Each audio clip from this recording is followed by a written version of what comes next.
you might have goals for your team, but those might not be their goals for themselves. So I really think connecting with your team and saying, what are your goals for yourself this month and how can I support you? I think a great leader doesn't look at their team and think, how can they get me to my goal? A great leader looks at their team and says, okay, what can I do to support you and get you to your goals? Welcome to the Kingdom Minded Mompreneur, where we, Becky and Monique, your new biz besties, both busy moms just like you. We're here to talk all things network marketing, mom life, and how to truly live out your calling. We'll be dropping 2 episodes each week to help you, the busy mompreneur, know the exact strategies to build both your business and your home. You'll hear each week from one of the top network marketers on their best tips for what's led to their success and what's working now. We know that you're here because you are called to something more. You have a desire to succeed in both your business and at home, and we are going to teach you how. If you love what you hear here on the podcast and want to be one of our success stories, join us inside our community, the Kingdom Minded Mompreneur, where we provide a daily social media action plan, additional resources, kingdom coaching, and more. Click the show notes for the link to join. So let's get into the episode.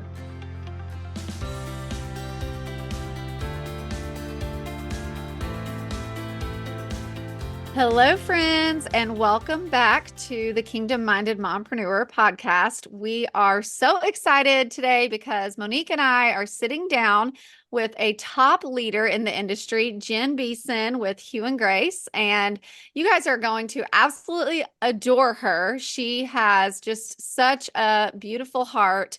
She has a really passionate about the industry and developing others and helping them see the potential, as well as she was a top recruiter in 2023. So she has a passion for recruiting as well and helping others with the business. So Monique and I are thrilled to be sitting down with her, and I think you guys are going to really enjoy today's episode. So Jen, welcome to the Hi. podcast. We would love for you to tell us, a little bit about your story and how you kind of came into the world of direct sales and network marketing. Absolutely. Well, I am Jen. I have 4 kids. I am a photographer as well. And if any of you know anything about photography, those the months with photography ebb and flow. There's some really strong months where you're into weddings or seniors, and then there's down months. January, February, super slow. And I've been doing this for about years. I remember about 10 years ago, it was Thanksgiving time. And my husband came home. He was an assistant pastor at the time. He came home and we were looking through our finances. And it's just before Thanksgiving. And I remember looking at him saying, hey, we don't have enough money for groceries next week. Like, it's been really slow right now. It's really humbling experience when you realize you don't have enough money to even buy a Thanksgiving turkey for your children. And I had to call my parents up and say, hey, I don't want to do this, but can we borrow money from you? And I remember telling him after that, I'm never doing this again. I will not allow this to happen. I don't know what I have to do, but this is never going to happen again. And so I fought doing network marketing or direct sales for a long time. I was like, no, that's not me. I don't want to be that person, push my way. But I had a friend with another company, and so I hosted a party. It was awful. I hosted a party with her. Only my mom shopped. It was so embarrassing. And so I thought to myself, I could never do this. Look, I hosted a party, 1 order. This is awful. And it was my mom. No. Um, but I kept telling my husband, I have to do something. What else can I do? So the following February, the very last, I signed up with a network marketing company. And I remember my husband saying to me, okay, you can do it. I think you can. I trust you. But whatever you put in, you have to earn back. And I was like, all right, I will prove him wrong because I don't think he thought I could do it. So the very first month I went out there, had $5,000 in sales. I was completely blown away that I was able to do it and triple, like earn back what I put in triple. And I was like, what in the world? I can actually do this. And that was my intro into it. And it's been about 10 years now that I've been in network marketing. Um, and every year, things happen, where there's ups and downs still, but God's been faithful. And I just have such a passion for it that I'm like, I cannot believe I waited so long to get into this.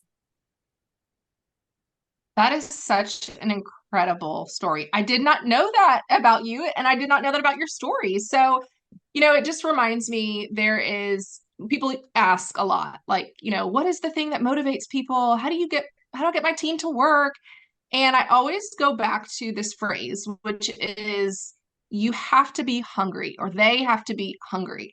And you literally had that situation where you are like, we will be without food if we do not figure this out. And so I'm just blown away that you were like, okay, I'm going to figure this out. I don't ever want to be in this position again. And so I'm curious too, how does that play into you transferring that to your team, like sharing with your team and really sharing that opportunity with other people? Well, I really do like to share my story because I don't think that I'm anything special. Like people are like, well, I'm not like you, Jen. I'm not outgoing. I'm not whatever. I'm not a photographer. I'm like, okay, well, that's cool. You don't have to be any of those things. I know very successful people in network marketing that don't know how to take a good picture to save their life, but they can sell $5,000 of product in a month. And so I make sure that they all know, like, hey, whatever you define as success for you. So like, oh, significant income for me at that point when I first started, $500 a month was what I was going for. I was like, if I can make 500, that is significant. I don't like it when I hear other, oh, well, significant income is making $5,000 a month. Whatever. And I tell my team, if all you need is gas money, that is significant if you can get that covered. So you need to determine what is significant income for you. And then let's reverse engineer that and figure out how do we get you that amount of money. And maybe sometimes it's not even about money. Maybe it's a mom sitting at home and she's like, I have the money. My husband makes good money, but I don't community. And for her, significant is having a community, a place where she has those relationships that she can build. And she feels like at the end of the day, she had an outlet. So I really just tell my team, they know my story. I try to share it with other people. And I just want them to know, like, whatever it is for you that's significant, we can, by God's grace, like we can get there. Yeah. I love that so much because I do think people will look around at all of the maybe recognition or shiny things on social media and think, well, I haven't made it to the top. So, I can't really tell people, or I can't recruit yet, or they don't feel like, right, like what you said, what they're doing is making a difference or significant. But you're exactly right. Like sometimes it could just be a matter of, you know, they get to tell their kid, yes, you can play soccer. I can pay the $125, to sign you up, when maybe before you were in a season of there's no extras, there's no anything else outside of, groceries or whatever, or just like you said, having community, feeling a sense of purpose, accomplishment. I mean, I just think, Yeah. to me, there's just so much value in not only the things that you can gain, like for yourself, like monetary value, incentive trips, all that kind of stuff, money, but also there's so, like, I can speak from my own experience, like it changed who I was, right? Like my confidence changed, like my skill set changed, it's like the ever growing and evolving industry. Like we're always trying to learn how to be better. And I mean, I can't think of a single industry out there that is not focused on growth in the way that direct sales is, like it's just the community and environment. It's always trying to better themselves. I think that's one of the reasons I'm so drawn to it myself. So I'd love to know, what has that looked like for you, right? So since you have been in the industry for, so long at this point, a decade, I would love to know, how you were building your business when you started, right? It was obviously significantly different from how you build right now. So I'd love to learn, since you were, right? Like you've earned a ton of, I personally was able to watch you earn so many incredible awards and A lot of people, admire you within Hugh and Grace, but I know outside of it as well. But I would love to hear, like, how has the way you've built your business changed through the years?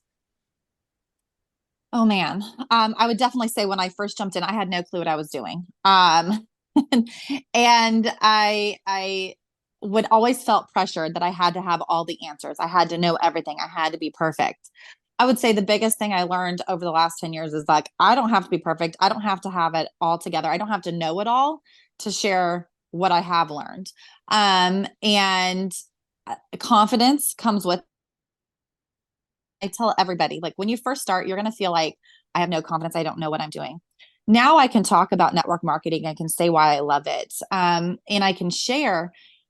And that confidence comes from practicing. I tell my team every time you get on and you have a conversation, let's say you're at, and they laugh at me because this is what happens now. I always have a sample of whatever with me in my purse, right? And they all know this. And I was at Target and this woman was looking for something and I was like, oh, I've got something way better. And she's like, excuse me. And so I started a conversation with her in Target and my kids are there like, Mom, you're embarrassing me. But you know what? I have a loyal customer now who buys from me every single month. But it comes from that confidence. Like, listen, if you don't put yourself out there, if you don't talk about your business, you're not going to grow your business. If you don't talk about your products, you're not going to have sales. And I've really learned that just go for the ask. If I'm not asking, the answer and it, and if I do ask and they say no, it's the same outcome if I don't talk. So my odds of growing my team, of growing my sales are a lot better if I just go out there and say, hey, I've got something and you need it. Would you like to try it? And I'm just so straight up honest too. I used to feel like you had to be like all I've never been into cold messaging, but I know a lot of people that are. But I used to think that that's the only way that you can get sales. And now I realize, you know what? I genuinely love what I'm doing and I genuinely love people. And when I just put it out there, it's so different. And we don't have to have it all together. You just need to put it out there and say, hey, I want what's best for you. And I got something that I think might enhance your life. Yeah. Oh man, I love that so much. And I love that you're talking about confidence because it's so true. And it's not something that happens overnight. Like over Mm-mm. time, when you have worked those muscles and you have that repetition over and over again, then that is where the confidence comes. And so I would love to also hear from a mindset perspective. You were talking about the products and the business opportunity, but even from a mindset perspective, there's oftentimes this transformation that people have in their own mindset from when they started to where they are now. Can you speak to that? Yes. Okay. So mindset. I think this is the big transformation for me. When I first started, I came from a mindset of scarcity where everything felt like I need to have this. I have to do this right away, as opposed to realizing a mindset of abundance. There's a lot of customers out there. There's a lot of people in the world. There's no fighting over it or feeling desperate. Every month I tell my team this is how I start my month personally. I'm like, okay, God, you know our needs every single month. You have been faithful to always meet those needs. Lord, bring the right people into my life and the right customers. And I think operating from a mindset of where knowing Christ is God's like always stepped in and taking care of things and realizing there's an abundance and he wants to bless us. That's been the biggest mindset for me. As opposed to, again, operating out of a place of scarcity where I feel desperate. I have to have this sale. Customers don't feel that way. Your team doesn't want to feel that you are operating from this did you hit that rank? Did you get that sale? Blah, blah, blah. Like that's not helpful for anybody. So I really think operating from that mindset of what's meant to happen, what God wants to allow to happen in my life is going to happen. And there's enough people in the world. We don't have to fight over it. We can encourage each other. We can build each other up. We can share. And that's been the biggest change. I love that you said that. And I think one of the things that we all need to remember is ultimately God is our provider because oftentimes, people put hope in themselves or in their company. their business. And yes, that is a resource and a vehicle, but ultimately, like I love that you said that you have that mindset of abundance and that you're trusting that God is going to provide.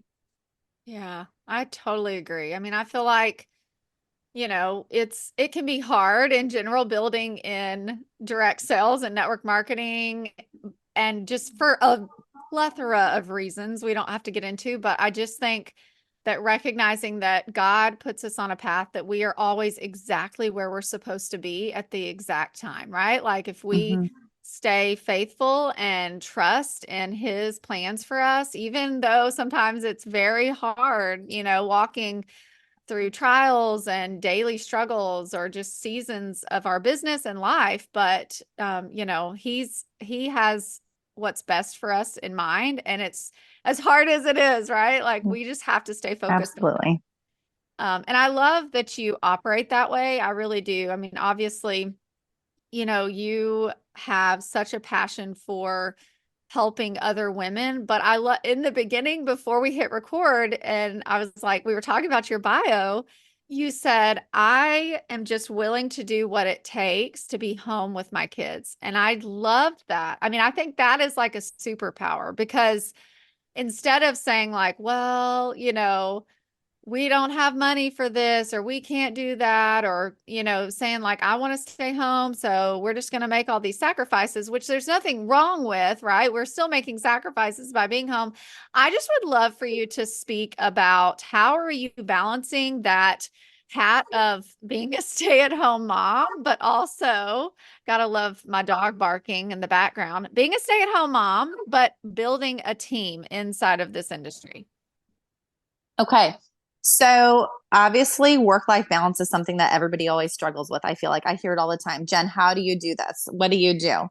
And I've really, in the last couple of years, had to learn to put boundaries in place. I never had them before. I would allow my team to text me at 2 a.m. if they wanted to.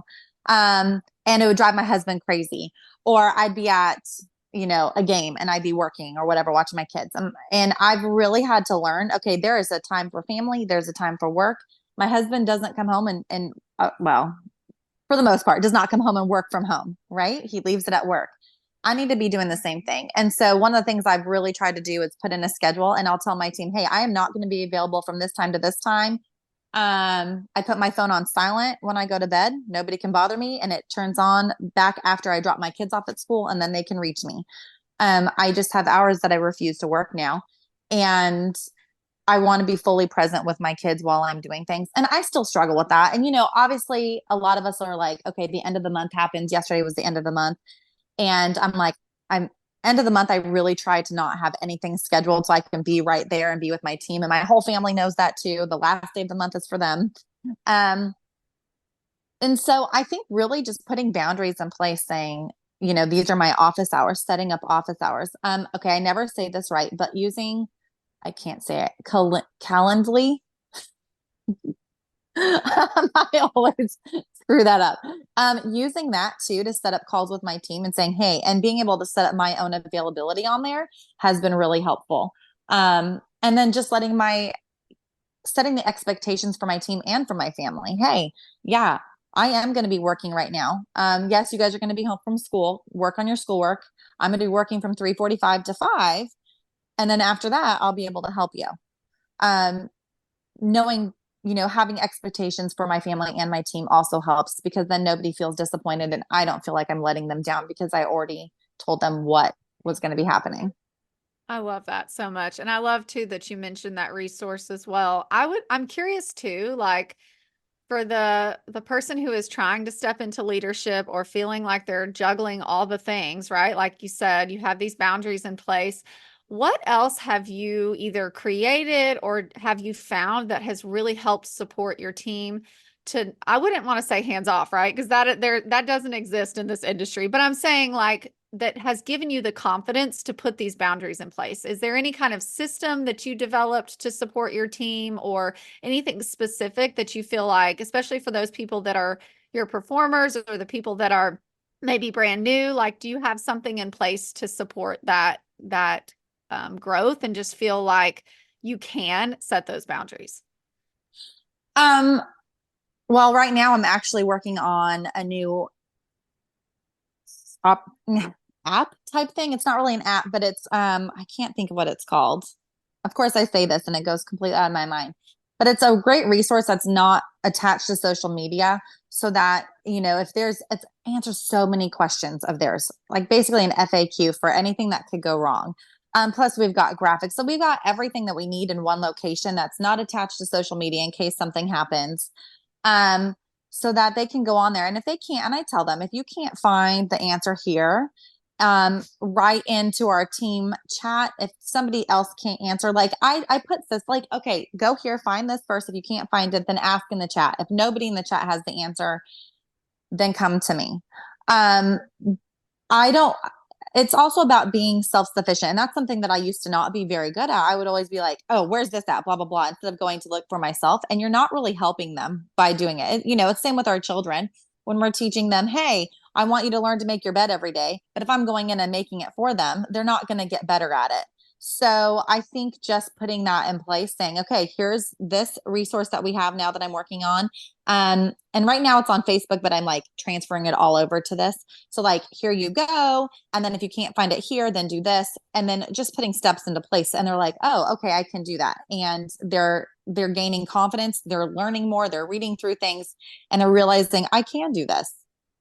Yeah. Well, it builds their confidence while at the same time you teach people how to treat you. And so when you have those boundaries in place of, hey, here are the resources to go to before you come to me, you're putting that, you're having that boundary there. So I love that so much. So if someone came to you and they were like, all right, Jen, I want to step into leadership. They see what you've done, they see the opportunity. What advice would you give someone that wants to be a leader? Okay. Advice to somebody that wants to be a leader. First of all, again, you don't have to have all the answers to be a leader. You just got to go out and do it. I really truly believe in servant leadership. I don't think that we should be putting expectations on our team that we're not willing or aren't doing ourselves. So be the leader that, do the things that you want to see in a leader, be the leader that you want to be, that you want to have. And so I'll tell them, set expectations for yourself. Go down at, like, say it's May 1st right now while we're recording. It is the perfect time for people to say, beginning of the month, I am going to set these goals, shoot for those goals. And then realize that your team, you might have goals for your team, but those might not be their goals for themselves. So I really think connecting with your team and saying, what are your goals for yourself this month? And how can I support you?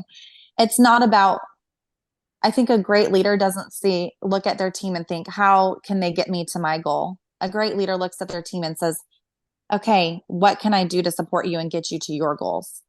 And when you're willing to help those people and put what you want aside for them because they truly are what matters, they feel that and they feel inspired. And so I tell my team, just be the leader that you wish that you have. Be the leader that you want to be. Oh, I love that so much. And I think it's such good advice is to check in with people at the beginning of the month because, whether we realize it or not, when we're checking in at the end of the month, it's usually about our own goals, right? Like Mm-hmm. and it's not to say I don't want to shame people for doing that. I've totally done that myself. And there's nothing wrong, right? Because there's still going to be those people that want to be a part of helping you reach your goal. So we're not saying not to do that, but there's so much power in, just like you said, helping other people accomplish their goals. And, it's like that Zig Ziglar quote, like when you help enough other people get what they want, you will get what you want. And so it Yep. might not necessarily always be on our timeline of exactly when we want, but over time, people will feel a connection and commitment to you and then buy into your goals, right? Because you Yep. help them accomplish theirs. So it's just such a powerful business model. I really love that. Well, and I never want anybody to feel like they're just a number to me, right? You're not just a number. If you join my team, you're not just a number. You are somebody that I will love, that I will pray for, and I will ask them at the beginning of the month, how can I pray for you this month? And I love that because, sometimes people are like, what do you want to pray for me for? What do you mean? And it's such an opportunity to talk to them about what my beliefs are in God and all of that. But on top of that too, I do think that a good leader checks in at the beginning, they check in at the middle, and then, at the beginning, if they set those goals with their team, they can say, how do you want me to follow up with you? How do you want me to follow through this month? And at the end of the month, you can say, okay, you told me to text you at the end of the month if you weren't where your goals are supposed to be. And again, it's setting those expectations so that your team's not feeling annoyed with you. They're not like, oh, ew, I'm only a number. You're setting expectations. And I'm really big on setting expectations with your team and with your customers, and with people that you're talking to that haven't purchased but are potentials. Like, setting expectations alleviates so much stress and frustration. Yes. And like we were actually just talking about this on a previous episode about how it is loving as a leader to hold people accountable with the very goals that they have given you. Because the goals that they've given you, that's what they really want. Like, deep down, that's their desire. If someone comes onto your team and is like, hey, I need that extra $500 a month for groceries, then you holding them accountable is like, hey, this is what you said that you wanted. And so I love that you display that to your team. So one of the questions that we love asking our guests is, how would you define a kingdom-minded mompreneur? How would I define a kingdom-minded mompreneur? Okay. So I think, again, we've talked about earning money and whatever, but ultimately that's not my goal. I think, as somebody who loves the Lord and wants to see the best with the best things happen with other people, I think that's really what it is. If I find the most joy in this business when I see others hit their goals. And I really think it's not always financial, but sometimes it's spiritual goals and different things. And so really it's the end goal. Yes, the money is icing on the cake. And I think that might go back to mindset change that we talked about. Really, when I know that at the end of the day, I've done everything I could to love that person and show them Christ's love, I think that is really what it's all about. Oh, love that. I love it. Yes. So good. Well, I have really enjoyed this time with you, Jen. And I think, first of all, I just adore you. You are truly a light in the industry, in your company. And I know your team is beyond blessed to have you. And I truly believe the best is yet to come for you. You have just a lot going for you. And I think more than anything, your heart and just the service that you want to give to others is going to get you so far in this industry. And I know that, like I said, there can be challenges that arise, but we're cheering you on, and we're just really proud of everything that you're doing.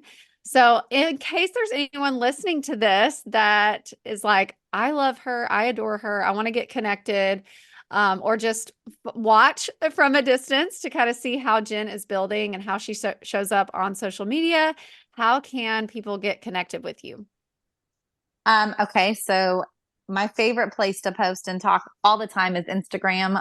My kids say, Mom, I definitely know you're 40 years old now because you're not on TikTok. And I'm like, okay, so I got a TikTok. I do have that. Still don't understand what it is or how to build it, whatever.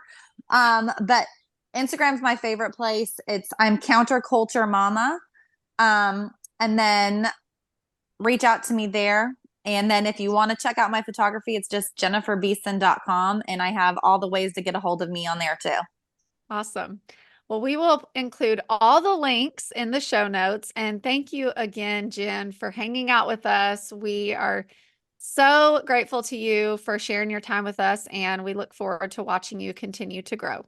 Well, thanks for having me. It's been great. I appreciate you guys and everything that you guys do too. And then the encouragement, I love it. Thanks so much for listening to the Kingdom Minded Mompreneur. If you loved what you heard today, could you stop and give us a 5-star rating and review?